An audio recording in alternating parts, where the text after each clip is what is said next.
الحمدللہ رب العالمین والعاقبۃ للمتقین والصلاۃ والسلام علی رسولہ الکریم۔ انتہائی معزز سامعین اور حاضرین، آج ہم نے الحمدللہ 13ویں تراویح کی نماز ادا کی اور امام صاحب نے آج کی تراویح میں 16واں پارہ مکمل تلاوت کیا۔ اس 16ویں پارے میں سورہ کہف کا باقی حصہ، آخری 35 آیات جو کل تلاوت نہیں ہوئی تھیں وہ مکمل کی گئیں۔ اس کے بعد سورہ مریم کی مکمل تلاوت کی گئی اور سورہ طٰہٰ کی مکمل تلاوت کی گئی۔ سورہ کہف میں ہم کل یہاں تک پہنچے تھے کہ موسیٰ علیہ السلام کی خضر علیہ السلام سے ملاقات ہوئی اور ملاقات ہونے کے بعد ان کا سفر شروع ہوا۔ سفر سے پہلے خضر علیہ السلام نے موسیٰ علیہ السلام سے کہا کہ چونکہ جو کام میں کرنے جا رہا ہوں وہ تکوینی امور سے متعلق ہیں اور آپ کو ان کے بارے میں علم نہیں ہے تو آپ صبر نہیں کر سکیں گے، اس لیے مجھ سے سوال نہیں کیجیے گا۔ تو یہ بات طے ہوئی، اس کے بعد سفر شروع ہوا۔ موسیٰ علیہ السلام اور خضر علیہ السلام ایک کشتی میں سوار ہوئے تو خضر علیہ السلام نے کشتی میں سوراخ کر دیا۔ کشتی میں سوراخ دیکھ کر موسیٰ علیہ السلام سے رہا نہ گیا تو انہوں نے سوال کر دیا، کہا کہ آپ نے اس کشتی میں سوراخ کر دیا تاکہ کشتی والے ڈوب جائیں، یہ تو آپ نے صحیح کام نہیں کیا۔ تو خضر علیہ السلام نے فرمایا کہ الم اقل انک لن تستطیع معی صبرا، کہ میں نے آپ سے نہیں کہا تھا کہ آپ میرے ساتھ صبر نہیں کر سکیں گے؟ تو موسیٰ علیہ السلام نے کہا کہ مجھ سے بھول ہو گئی تو آپ میرے معاملے میں سختی نہ کیجیے اور مجھے معاف کر دیجیے۔ یہ دراصل تکوینی اور ظاہری علوم کا فرق ہے۔ موسیٰ علیہ السلام کے پاس ظاہری علم تھا اور خضر علیہ السلام کے پاس تکوینی یعنی اللہ تعالیٰ کے دیا ہوا خاص علم تھا۔ اس کے بعد پھر وہ دونوں نکلے، فانطلقا حتی اذا لقی غلاما فقتلہ، وہ دونوں نکلے یہاں تک کہ انہیں ایک لڑکا ملا تو خضر علیہ السلام نے اس لڑکے کو قتل کر دیا۔ تو موسیٰ علیہ السلام نے کہا کہ قال اقتلت نفسا زکیۃ بغیر نفس لقد جئت شیئا نکرا، کہ اے خضر آپ نے تو اس لڑکے کو ناحق مار دیا بغیر کسی گناہ کے، آپ نے تو بہت برا کام کیا۔ پھر وہی بات ہوئی کہ خضر علیہ السلام نے فرمایا کہ میں تم سے نہ کہتا تھا کہ تم میرے ساتھ صبر نہیں کر سکو گے؟ تو اب موسیٰ علیہ السلام نے کہا کہ اس واقعے کے بعد اگر پھر دوبارہ ایسا ہو کہ میں صبر نہ کر سکوں تو پھر مجھے آپ اپنے آپ سے الگ کر دیجیے گا۔ اس کے بعد وہ ایک بستی میں پہنچے اور بستی میں دیکھا کہ اور بستی والوں لوگوں سے کھانا مانگا۔ بستی والوں نے ان کی مہمانی کرنے سے انکار کر دیا، یعنی کھانا نہیں دیا۔ تو وہ بستی سے نکل رہے تھے تو انہوں نے ایک دیوار کو دیکھا کہ دیوار جو ہے نا وہ ینقض گرا چاہتی ہے، فاقامہ، تو خضر علیہ السلام نے اس دیوار کو دوبارہ سے بنا دیا۔ جب انہوں نے دیوار کو بنایا تو موسیٰ علیہ السلام نے کہا کہ آپ نے دیوار بنائی، بستی والوں نے آپ کو کھانا نہیں دیا، تو کم از کم آپ دیوار کی مرمت کے بدلے میں ان سے کھانا لے لیتے، یعنی اجرت لے لیتے۔ یہ سوال سننے کے بعد خضر علیہ السلام نے موسیٰ علیہ السلام سے فرمایا کہ اب ہمارا اور تمہارا ساتھ ختم ہوا، اب میں آپ کو ان باتوں کی حقیقت بتا دیتا ہوں جن پر آپ صبر نہیں کر سکے تھے۔ پہلا معاملہ جو کشتی کا ہوا، وہ کشتی جسے میں نے سوراخ کیا وہ چند غریب لوگوں کی کشتی تھی جو دریا میں محنت مزدوری کرتے تھے۔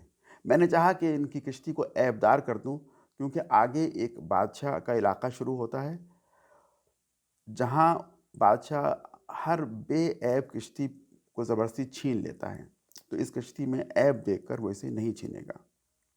رہا معاملہ لڑکے کا جسے میں نے قتل کیا، تو اس لڑکے کے والدین مومن تھے اور مجھے اندیشہ ہوا کہ ایسا نہ ہو کہ یہ لڑکا بڑا ہو کر سرکشی اور کفر کی بنا پر اپنے والدین کو نقصان پہنچائے۔ یہاں پر والدین کے ایمان کی قیمت بتائی جا رہی ہے، اس لیے ہم نے چاہا کہ ان کا رب اس لڑکے کے بدلے ان کو ایسی اولاد دے جو اخلاق میں اس سے بہتر ہو اور صلہ رحمی بھی اس سے زیادہ کرتی ہو۔ اور تیسرا معاملہ جو دیوار کی مرمت کا تھا، وہ دیوار کی مرمت کا معاملہ یہ تھا کہ وہ جس گھر کی دیوار تھی وہ گھر دو یتیم لڑکوں کا تھا جو اس شہر میں رہتے تھے، اور اس دیوار کے نیچے ان بچوں کے لیے ایک خزانہ مدفون تھا۔ ان کا باپ ایک نیک آدمی تھا، اس لیے تمہارے رب نے چاہا کہ یہ دونوں بچے بالغ ہوں اور اپنا خزانہ نکالیں، یہ تمہارے رب کی رحمت کی بنا پر کیا گیا۔ اور اے موسیٰ یہ سب کچھ میں نے اپنے اختیار سے نہیں کیا، یعنی تینوں واقعات میں جو فیصلے کیے میں نے اپنے اختیار سے نہیں کیے، بلکہ یہ اللہ تعالیٰ کے حکم سے کیا اور یہ حقیقت تھی ان واقعات کی جن پر آپ صبر نہ کر سکیں۔ تو ان تینوں پہلوات میں، ان تینوں واقعات میں عبرت کے بہت سے پہلو ہیں۔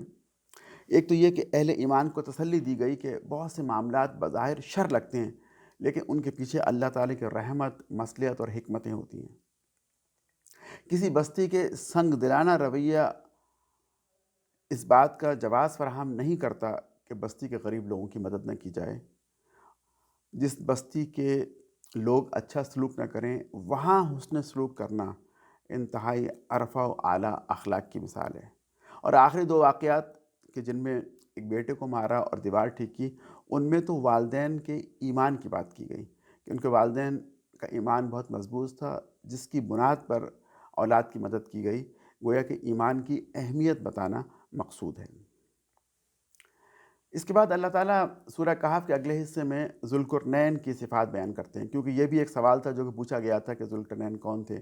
بتایا کہ وہ 2 سینگوں والا، یعنی وہ ایک ایسا تاج پہنتے تھے جس پہ 2 سینگ نکلے ہوئے تھے، بہت بڑا فاتح تھا۔ اس نے مشرق سے مغرب اور شمال سے جنوب تک زمین کے بڑے حصے پہ قبضہ کیا، اور یاجوج اور ماجوج کے حملوں کو روکنے کے لیے ایک مضبوط دیوار بنائی۔ بڑا عادل حکمراں تھا۔ اس سے مراد شاید ایران کا حکمراں کیخورس یا خورس تھا۔ اسی بادشاہ نے بابل کو فتح کیا، اور بابل کی فتح کے نتیجے میں یہودی وہاں سے آزاد ہوئے اور دوبارہ فلسطین پہنچے، اور اسی نے ہیکل سلیمانی کی دوبارہ تعمیر کی۔ یہ ناقابل شکست بادشاہ ہونے کے باوجود بہت متواضع اور حلیم تھا، اور ظالموں کی بے کنی بھی کرنے والا تھا۔ تو اس بادشاہ ذوالقرنین کا قصہ بتا کر دراصل قریش کے سرداروں کو بتایا جا رہا ہے کہ تم اپنی معمولی سرداری پر پھول رہے ہو، متکبر ہو رہے ہو۔ دیکھو ذوالقرنین اتنا بڑا بادشاہ ہونے کے باوجود کتنا متواضع اور تکبر سے دور تھا۔ سورت کے آخر میں تمام مضامین کو سمیٹتے ہوئے اللہ تعالیٰ نے آخرت کی منظر کشی کی ہے، اور حضور اکرم صلی اللہ علیہ وسلم کی زبان سے کچھ باتیں کہلوائی ہیں۔ آپ نے فرمایا کہ اے محمد ان سے کہہ دو، کیا ہم تمہیں بتائیں کہ اپنے اعمال میں سب سے زیادہ ناکام اور نامراد لوگ کون ہیں؟ ناکام سب سے زیادہ وہ لوگ ہیں جن کی ساری جد و جہد راہ راست سے بھٹکی ہوئی تھی دنیا میں، اور وہ سمجھتے رہے کہ ہم ٹھیک کام کر رہے ہیں۔ ان کی سزا جہنم ہے، اس کے لیے کہ انہوں نے کفر کیا اور ہماری آیات اور ہمارے پیغمبروں کی ہنسی اڑائی۔ البتہ وہ لوگ جو ایمان لائے، جنہوں نے نیک عمل کیے، ان کی مہمانی کے لیے فردوس کے باغات ہوں گے۔ اور یہ بھی فرمایا کہ جن لوگوں نے یہ واقعات سوال کی شکل میں پوچھیں، انہیں معلوم نہیں کہ وہ کس کا مقابلہ کر رہے ہیں، اور اس زبردست ہستی کا نمائندہ یہ نبی محمد صلی اللہ علیہ وسلم ہیں، اور اس ہستی کی قوت بڑی لامحدود ہے۔ وہ ہستی ایسی عظیم ہے کہ اگر سمندر اللہ کی باتیں لکھنے کے لیے روشنائی بن جائیں تو روشنائی ختم ہو جائے، مگر اللہ تعالیٰ کی باتیں ختم نہ ہوں، اور پھر اتنی روشنائی اور لے آئیں تو وہ بھی اللہ تعالیٰ کی باتیں لکھنے پر کفایت نہ کرے، یعنی وہ بھی کم پڑ جائیں۔ اور اے محمد صلی اللہ علیہ وسلم، آپ کہہ دیجئے کہ میں تو ایک انسان ہوں تم جیسا، لیکن میری طرف وحی نازل کی جاتی ہے۔ تمہارا خدا تو بس ایک ہی خدا ہے، اور جو کوئی اپنے رب سے ملاقات کا امیدوار ہو، اسے چاہیے کہ نیک عمل کرے اور بندگی میں اپنے رب کے ساتھ کسی کو شریک نہ کرے۔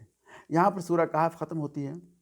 اللہ تعالیٰ نے سورہ کہف میں مشرکین کے پوچھے گئے سوالات کے جوابات بھی دیے، اور ان واقعات کو مکے کی صورتحال پہ چسپاں کر دیا۔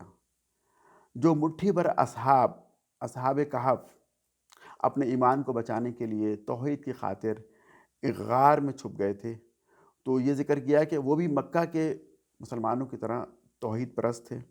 اور پھر ایک پیغام یہ بھی دیا کہ جس طرح انہوں نے اپنے ایمان کو بچانے کے لیے غار میں پناہ لی، اس طرح مسلمان بھی اپنے ایمان کو بچانے کے لیے مکہ سے ہجرت کر کے حبشہ چلے جائیں، اور کوئی مداہنت یا کمپرومائز نہ کریں۔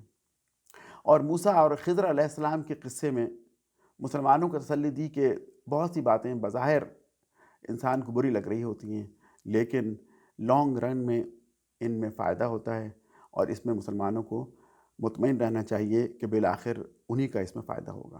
اور پھر ذوالقرنین کے واقعے میں قریش کو جھنجھوڑا کہ تم معمولی سردار ہونے پر اتنا پھول رہے ہو، اور ذوالقرنین تو اتنا بڑا بادشاہ تھا، اس کے باوجود وہ تکبر نہیں کرتا تھا۔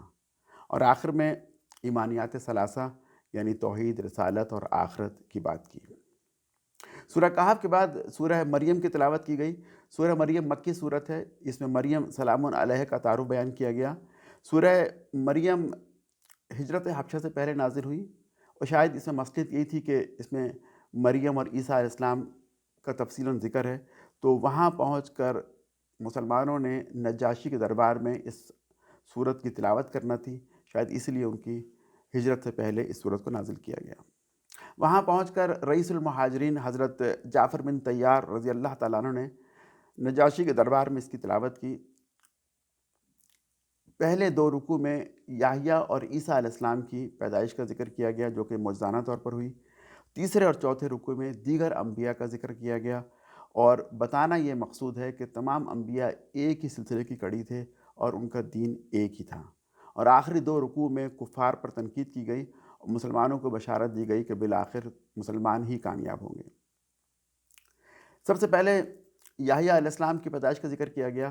زکریا علیہ السلام نے اللہ تعالیٰ سے دعا کی کہ اے اللہ تعالیٰ مجھے اپنے فضل خاص سے ایک بیٹا عنایت فرما جو میرا اور آل یعقوب کا وارث ہو اور اس کو ایک پسندیدہ انسان بنا۔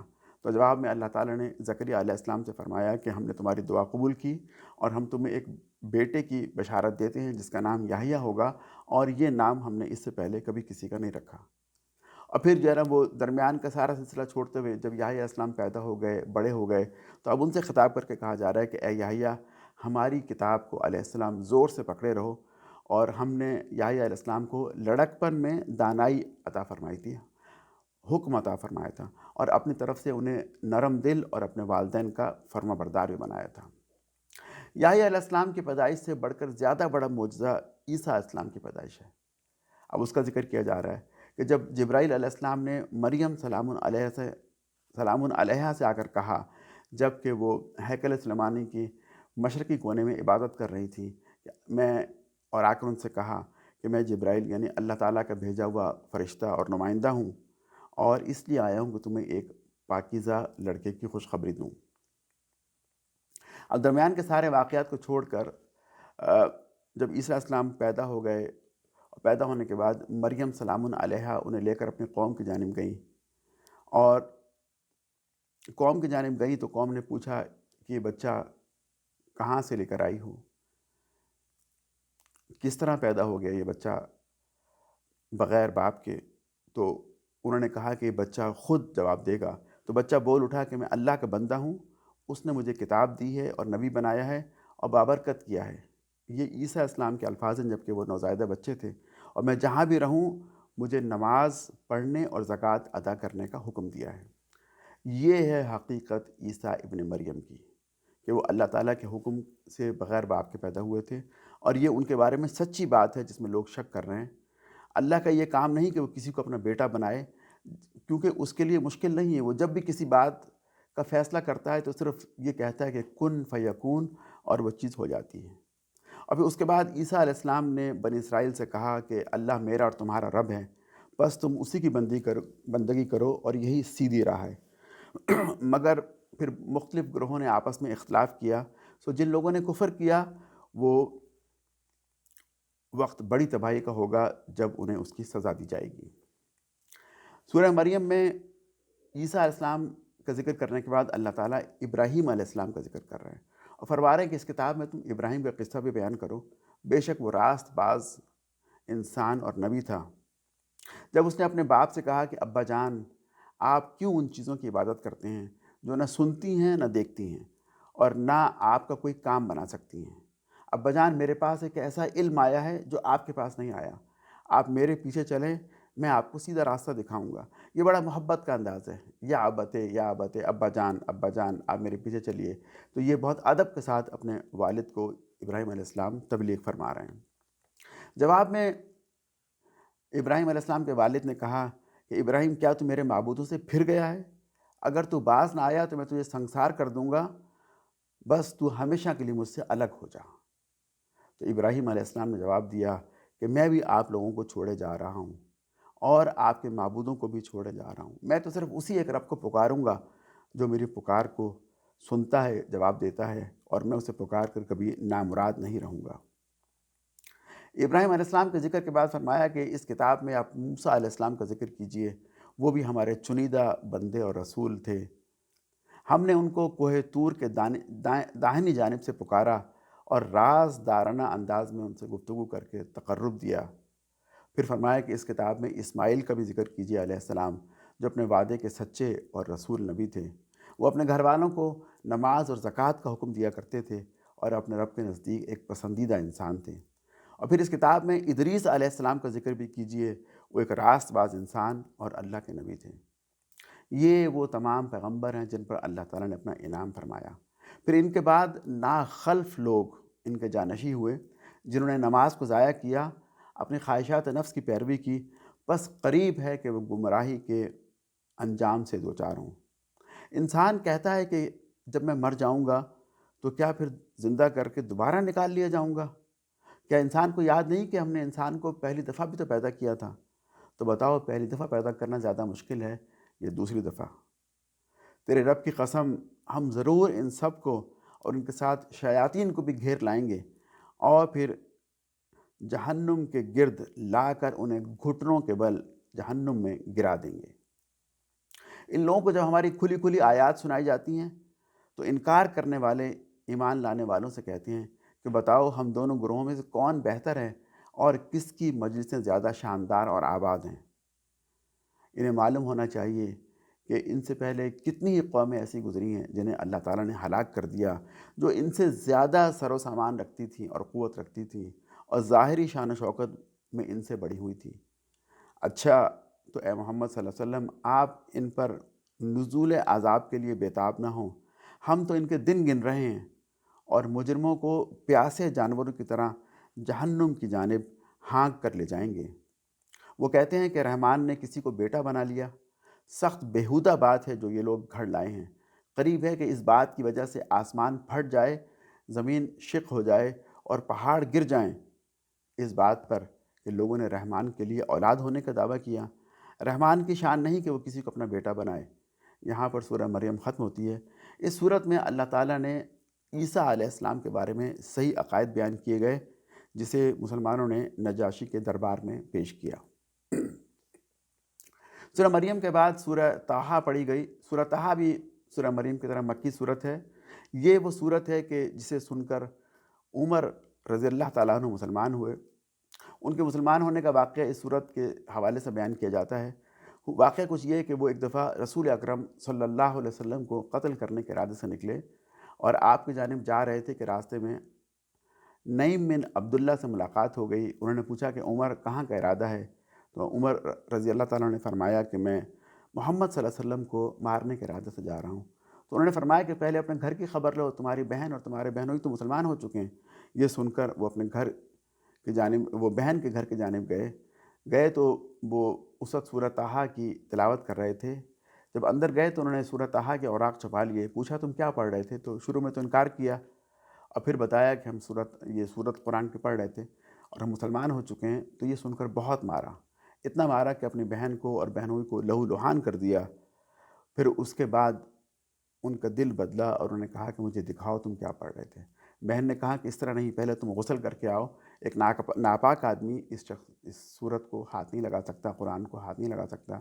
وہ غسل کر کے آئے اور پھر سورہ طٰہٰ پڑھی، اس سے ان کا دل بدل گیا اور وہ پھر مسلمان ہو گئے اور اللہ کے رسول علیہ السلام کے پاس دار ارقم میں جا کر کلمہ پڑھ لیا۔ اس صورت کا بنیادی مقصد یا اس کا مرکزی مضمون یہ ہے کہ مسلمانوں کو جو کہ مکہ میں تکالیف برداشت کر رہے تھے، تسلی دینا ہے۔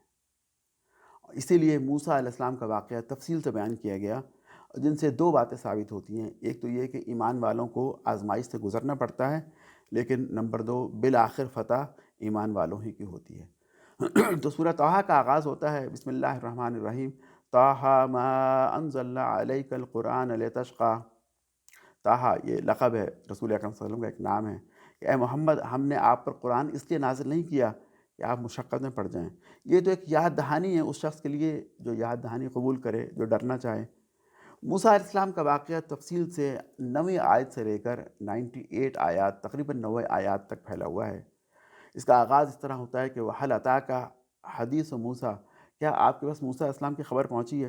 اور یہ کہنے کے بعد، یہ سوالیہ انداز اختیار کرنے کے بعد پھر واقعہ تفصیل سے بیان کیا جاتا ہے۔ اللہ تعالیٰ نے فرمایا کہ موسیٰ علیہ السلام جب مدین سے دوبارہ مصر کی جانب اپنی فیملی کے ساتھ آ رہے تھے تو سردیوں کے دن تھے، رات کا وقت تھا۔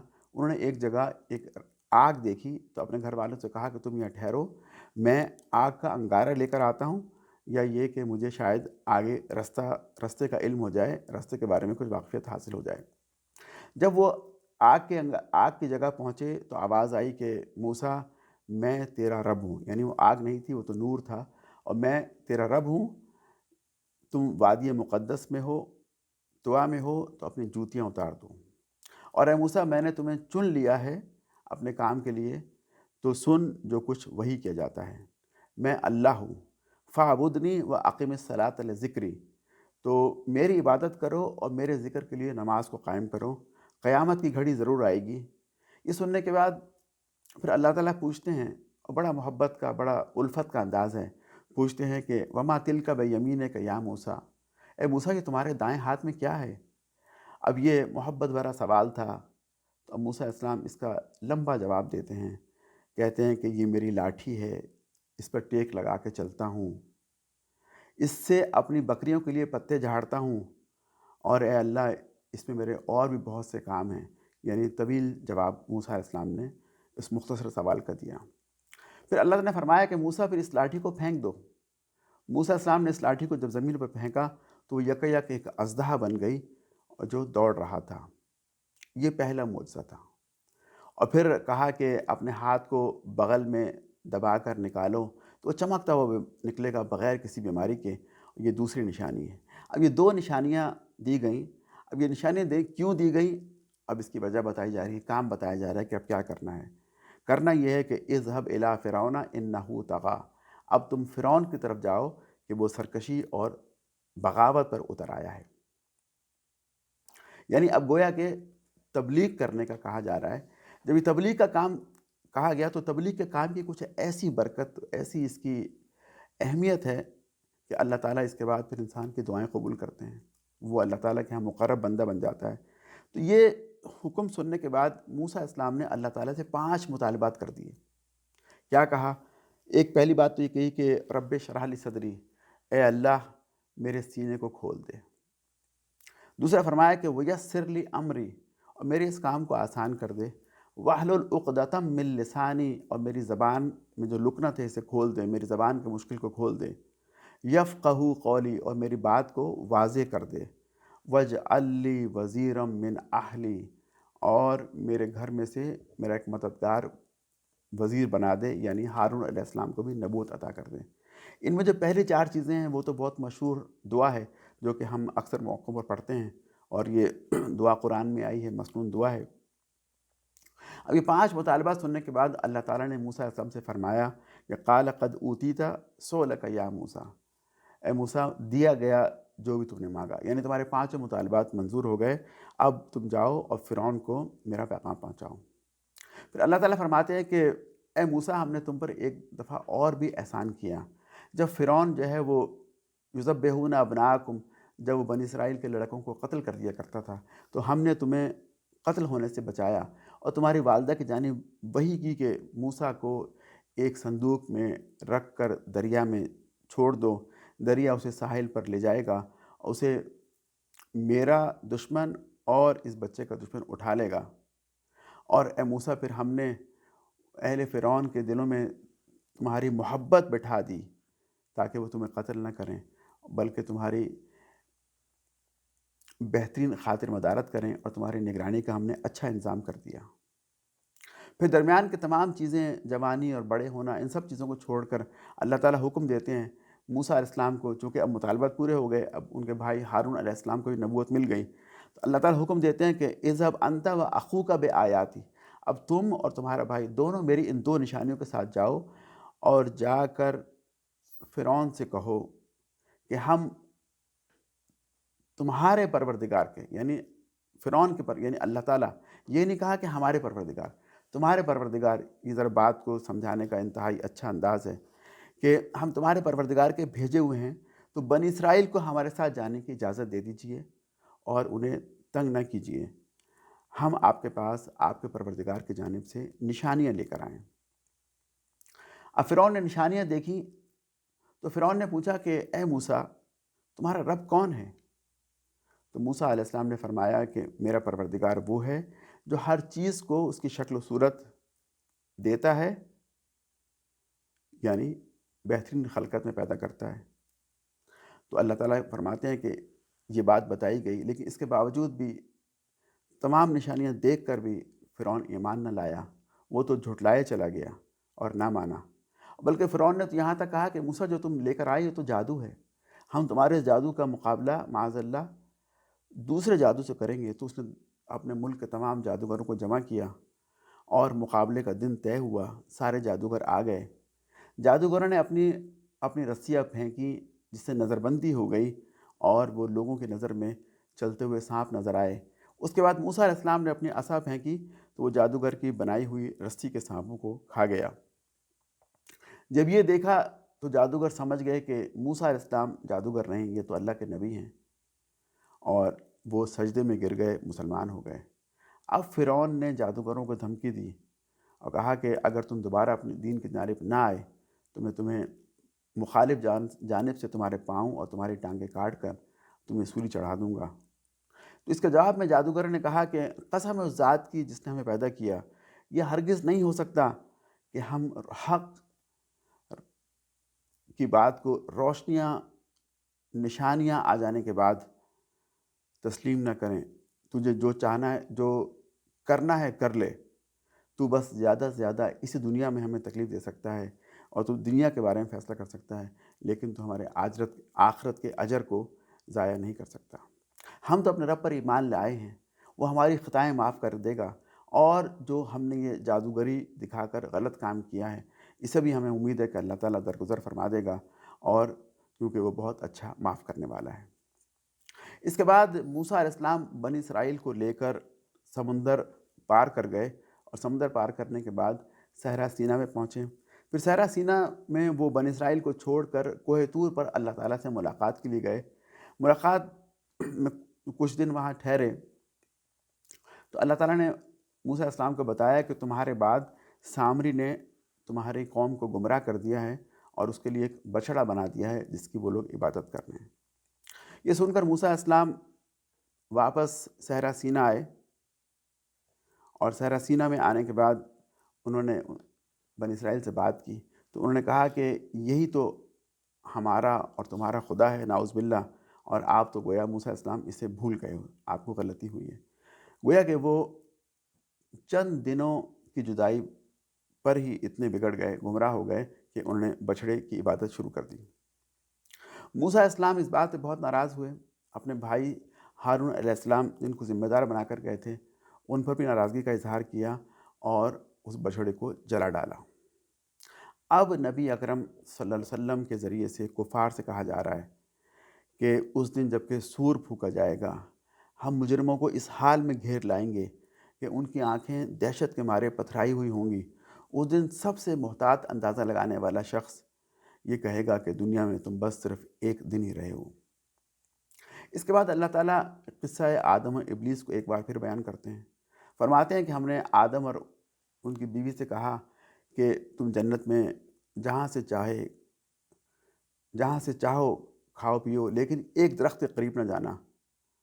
انہوں نے شیطان کے کہنے پر اس درخت کا پھل کھا لیا، تو ہم نے دونوں یعنی شیطان اور انسان آدم و حوا ان دونوں سے کہا کہ تم یہاں سے جنت سے نکل جاؤ، دنیا میں جا کے رہو، اور تم ایک دوسرے کے دشمن ہو۔ جب بھی تمہیں میری جانب سے ہدایت پہنچے تو تم میری ہدایت کی پیروی کرنا، جو پیروی نہیں کرے گا وہ بھٹک جائے گا، بدبخت ہوگا، اور پھر جو ہے وہ آخرت میں برے عذاب کا مستحق ہوگا۔ جو میرے ذکر کو نہیں مانے گا، وَمَنْ أَعْرَضَ عَنْ ذِكْرِي فَإِنَّ لَهُ مَعِيشَةً ضَنْكَ وَنَحْشُرُهُ يَوْمَ الْقِيَامَةِ أَعْمَىٰ۔ اور جو میرے ذکر کو، میری نصیحت کو، میرے پیغام کو نہیں مانے گا، ہم اسے دنیا میں تنگ معیشت کا شکار کر دیں گے، دنیا کی زندگی کو تنگ کر دیں گے، اور آخرت میں اسے اندھا کر کے اٹھائیں گے۔